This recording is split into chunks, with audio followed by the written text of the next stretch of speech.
Meron tayong sandata para sa proteksyon ng ating karapatan, Bill of Rights yan. Pero ang tanong, sino ba ang nagtatanggol o nagpapatupad ng laban maliban sa ating pamahalaan? Dito papasok ang mga organisasyong nagtataguyod sa karapatang pantao o in short, mga human rights group.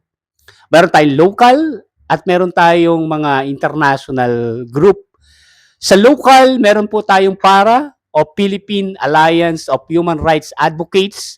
Ito yung mga nagko-coordinate sa mga kaso ng paglabag ng karapatang pantao. Kino-coordinate ito sa iba't ibang human rights group at PhilRights, Philippine Human Rights Information Center. Sila naman yung mga nagche-check o nagfa-fact-finding, taga-research at karapatan, nagsasagawa ng mass advocacy o nagbibigay ng legal support sa mga biktima at yung FLAG o Free Legal Assistance Group na nagbibigay ng legal assistance at Task Force Detainee of the Philippines, sila yung mga taga-subaybay sa mga political detainee.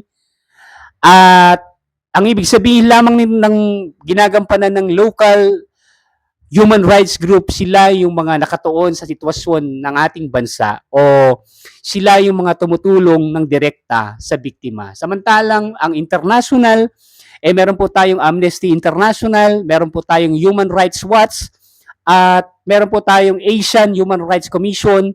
Sila naman yung sumasaklaw o saklaw nila ang pandaigdigang kaso tungkol sa mga paglabag sa karapatang pantao. At sila yung nagbibigay ng pressure sa mga pamahalaan ng iba't ibang bansa sa mundo.